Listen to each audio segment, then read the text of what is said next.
akan belajar di dalam Amsal 4 ayat 20 sampai 27 ya. Karena di dalam Amsal ini kita lihat ada anggota-anggota tubuh yang sangat penting di dalam kekristenan kita. Amsal 4 ayat 20 sampai 27.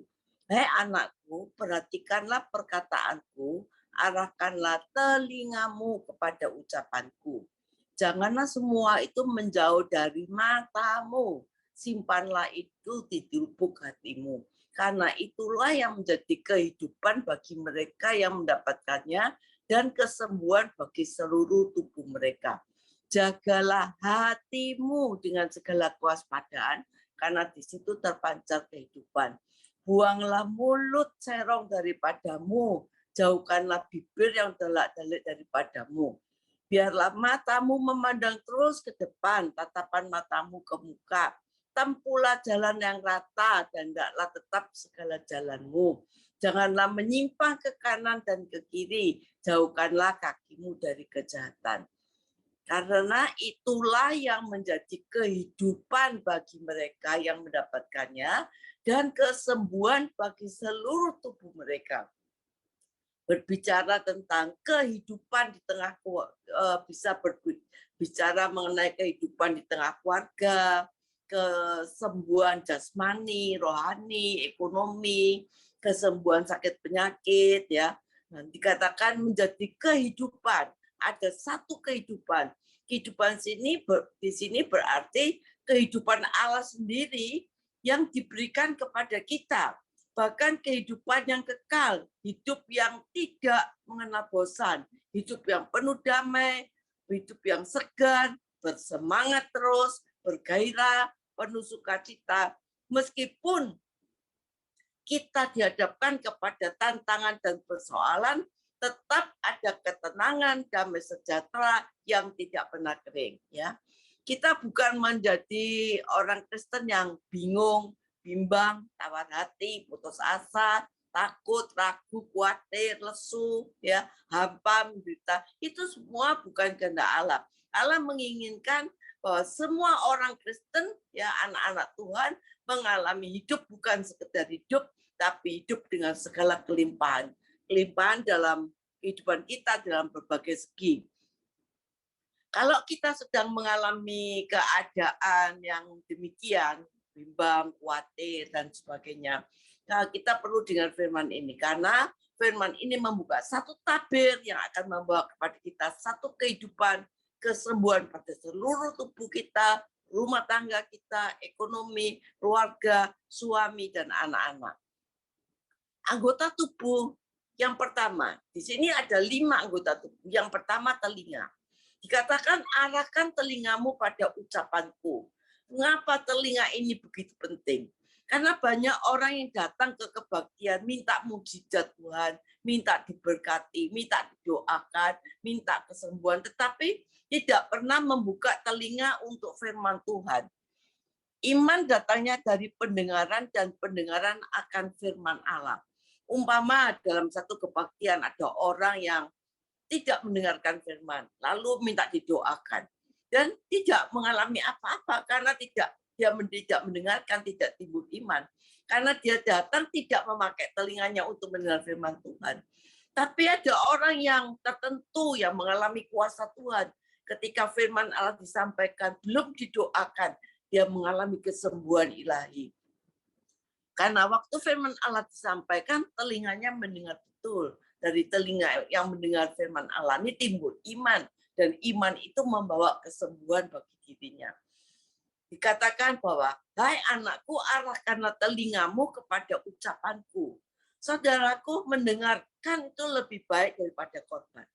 Saul itu ditolak jadi raja karena dia berkorban banyak bagi Allah, tetapi dia tidak mendengarkan apa yang dikatakan Allah. Akhirnya mahkota Saul diambil. Banyak orang Kristen yang memberi besar-besaran bagi Allah, berani berkorban bagi Allah, memberi persembahan bagi Allah. Tetapi banyak orang Kristen yang tidak mendengarkan akan firman Tuhan. Pengkhotbah 4 ayat 17 memberi nasihat pada kita, jagalah langkahmu kalau engkau pergi ke rumah Tuhan.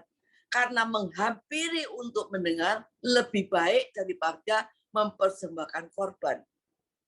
Seperti Ananias dan Safira yang mendustai Roh Kudus. Yesaya 55 pernah berkata, kalau kamu mau makan hasil yang baik, kalau kamu menikmati sajian yang lezat di dalam hidupmu, maka kuncinya satu, dengarkanlah aku. Berulang-ulang kali firman Tuhan mengatakan, dengarkanlah aku. Jangan dengar perkataan-perkataan lahiriah. Jangan dengarkan perkataan dari dunia. Ketika Saul dan bangsa Israel mendengar kata-kata Goliat, maka ketakutanlah mereka. Mereka takut sekali sehingga mereka melarikan diri. Saudara, kalau kita dengar perkataan Allah, yaitu firman Allah, maka firman Allah ini yang menopang hidup kita. Firman Allah ini yang menopang persoalan kita. Firman Allah ini yang menopang ekonomi kita. Itu semua adalah firman Allah. Saudara, mengapa banyak orang Kristen tidak mengalami kuasa Tuhan? Karena banyak dari kita membawa telinga, tapi nggak bawa pendengaran. Kita sering tidak menggunakan otoritas firman Allah. Saudara mendengar suara Allah, saya berulang kali katakan, adalah awal mujizat. Mendengar suara iblis adalah awal kejatuhan.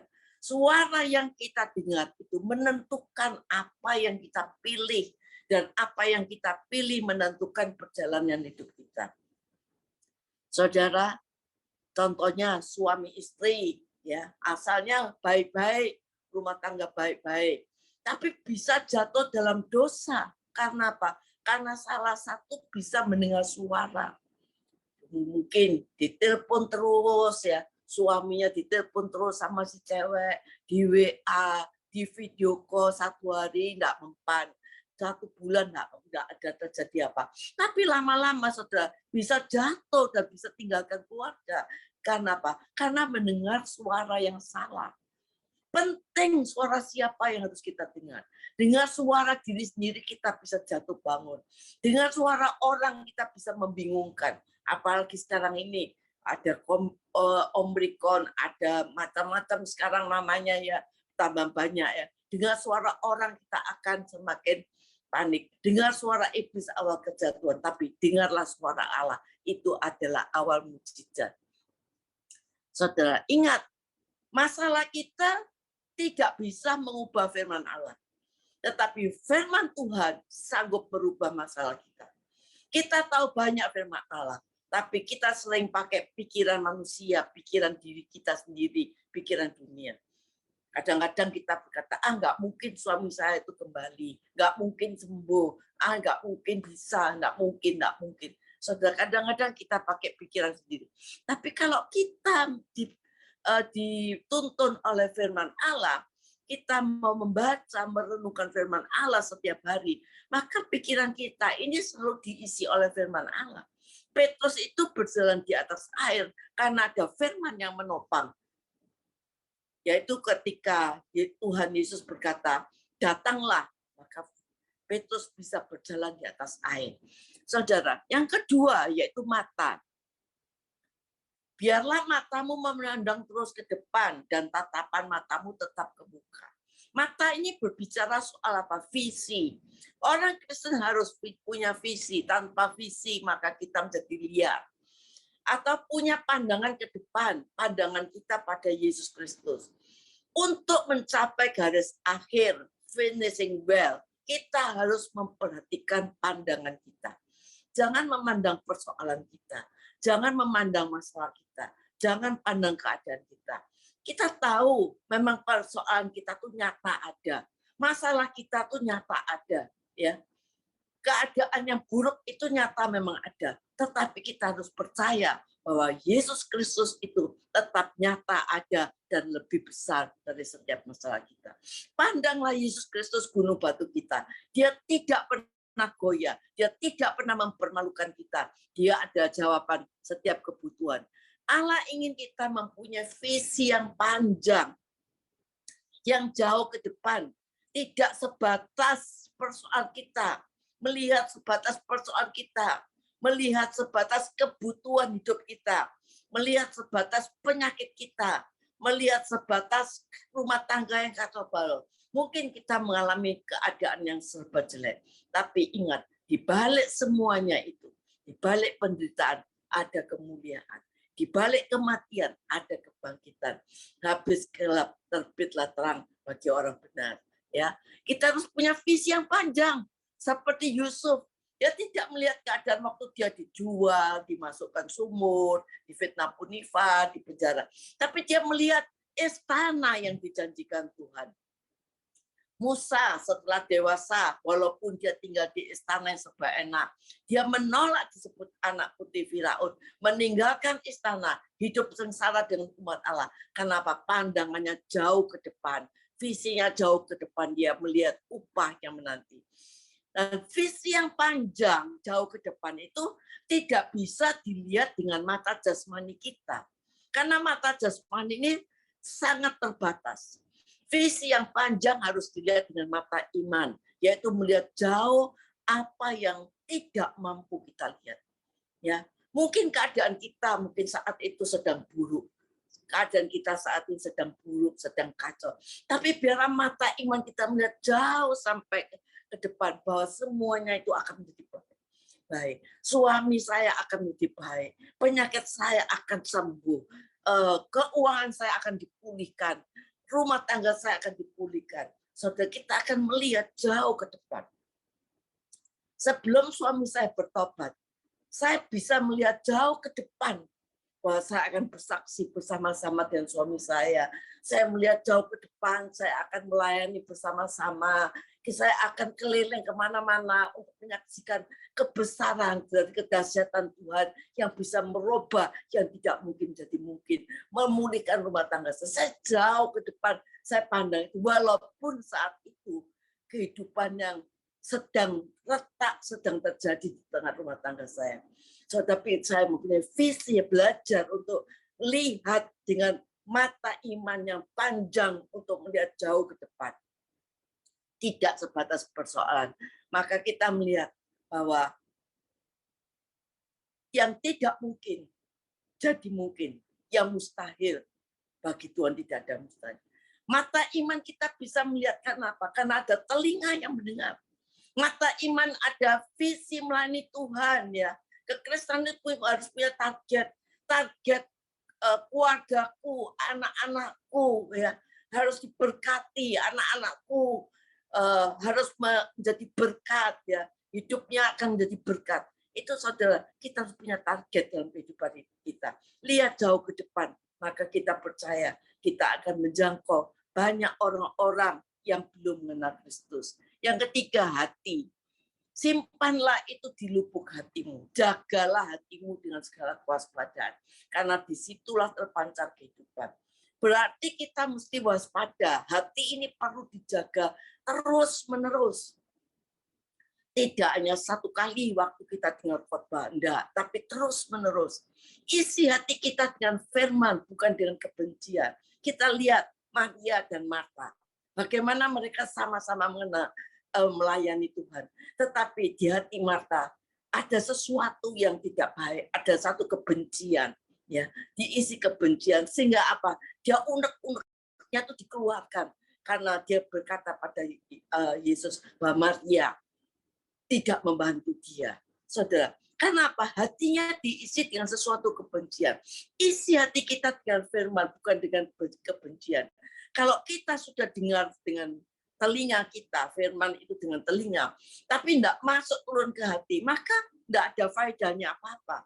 Kita sering dengan firman masuk telinga kiri, keluar telinga kanan, ya, tidak masuk dalam hati. Saudara, kalau itu firman masuk dalam hati, maka akan timbul iman. Maka dikatakan jagalah hatimu dengan segala kewaspadaan. Hati ini perlu dipelihara lebih dari segala yang kita pelihara. Sering kita jaga nama baik kita. Sering kita jaga harta kita. Sering kita jaga posisi kita. Kalau kita tidak jaga hati kita, semuanya itu sia-sia.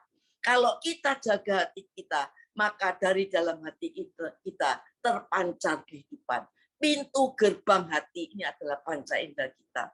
Saudara, Kalau yang diisi itu kotoran, sampah, kepahitan, kejengkelan, iri hati, dendam, amarah, ya, semua masuk dalam hati kita. Maka hati kita ini kotor, saudara. Kalau hati kotor, maka kita nggak bisa melihat visi jauh ke depan. Pandangan kita ini menjadi buram, saudara. Tapi kalau hati kita bersih, maka pandangan mata kita ini juga akan bisa melihat jauh ke depan. Saudara, dikatakan Amsal 3 ayat 1, hai anakku, jangan engkau melupakan ajaranku, dan biarlah hatimu memelihara perintahku. Maka panjang umur, lanjut usia, sejahtera akan ditambahkan kepadamu. Saudara, Daud berkata di dalam Mazmur 139, selidikilah hatiku ya Allah, kenali hatiku, ujilah aku, kenalilah pikiranku. Ini Daud menulis ini pada waktu dia sedang intim-intimnya dengan Tuhan. Karena apa? Karena Daud ini pernah jatuh. Dan dia tidak ingin terjadi lagi di dalam kehidupannya. Karena dia ingin mempertahankan keintimannya, keterhubungannya dia dengan realita Tuhan. Maka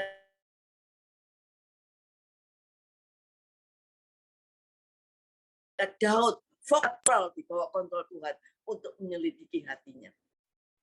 Kalau hati kita bersih, maka semuanya akan bersih.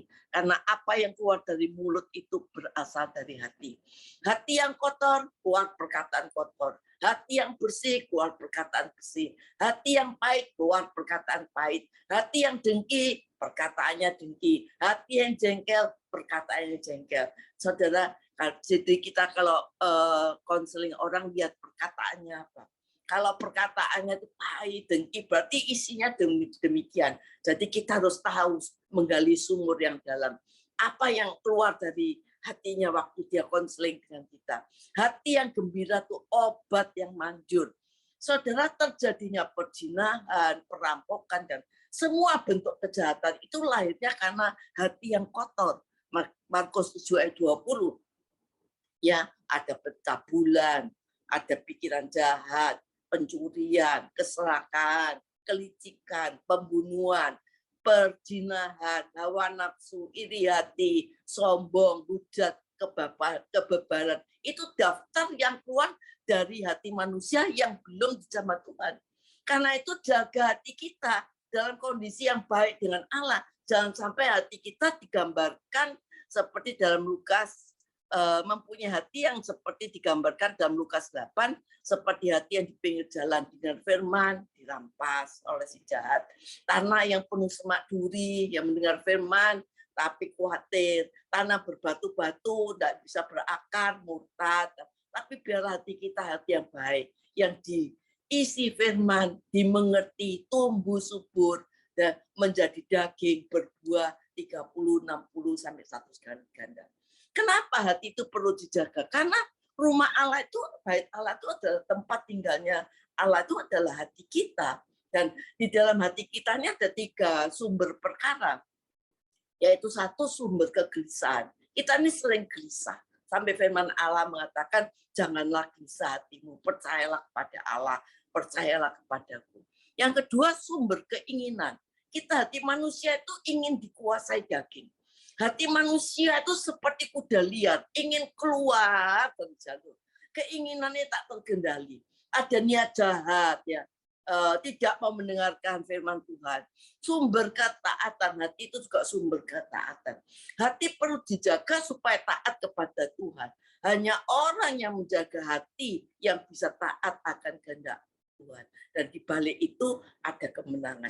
Saudara, hati ini dikatakan hati yang gembira adalah obat yang manjur. Saudara, meskipun kita pakai kosmetik yang mahal, ya, diteplokkan di pipi kita, muka kita, di bagian cewek-cewek, yang laki nggak termasuk, ya.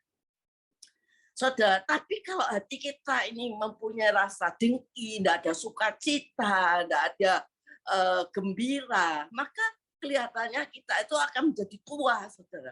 Karena mukanya itu menjadi marah, dendam, benci.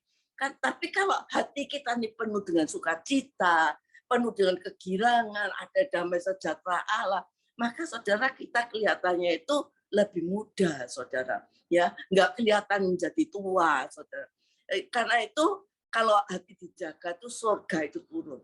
Kalau hati tidak dijaga, saudara, kita tidak bisa mengendalikan diri. Bentur sana, benturan sini, mudah tersinggung, mudah marah, mudah cemas, mudah khawatir. Seperti kuda liar. Tidak bisa taat akan firman, mudah sedih, mudah sombong, hatinya keras, kepala batu. Tapi kita lihat Yosua itu pribadi yang menjaga hatinya, ya. Yang keempat, mulut. Mulut itu bicara pengakuan. Kalau telinga sudah mendengar, mata memandang ke depan, hati dijaga, mulut harus mengaku.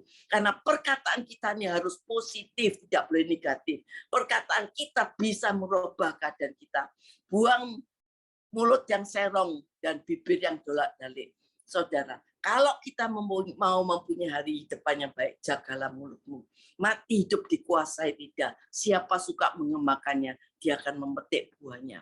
Saudara, kita lihat perempuan Sunem, anaknya mati. Apa yang dikatakan? Hidup. Maka terjadi mujizat. Hana, dia katakan, dia percaya kepada Tuhan. Dia minta anak. Dia bilang, kalau Engkau memberikan anak kepadaku, aku berikan ini untuk Tuhan seumur hidupku. Akhirnya dia dapat mujizat. Mujizat itu ada di dalam hati kita, di dalam mulut kita.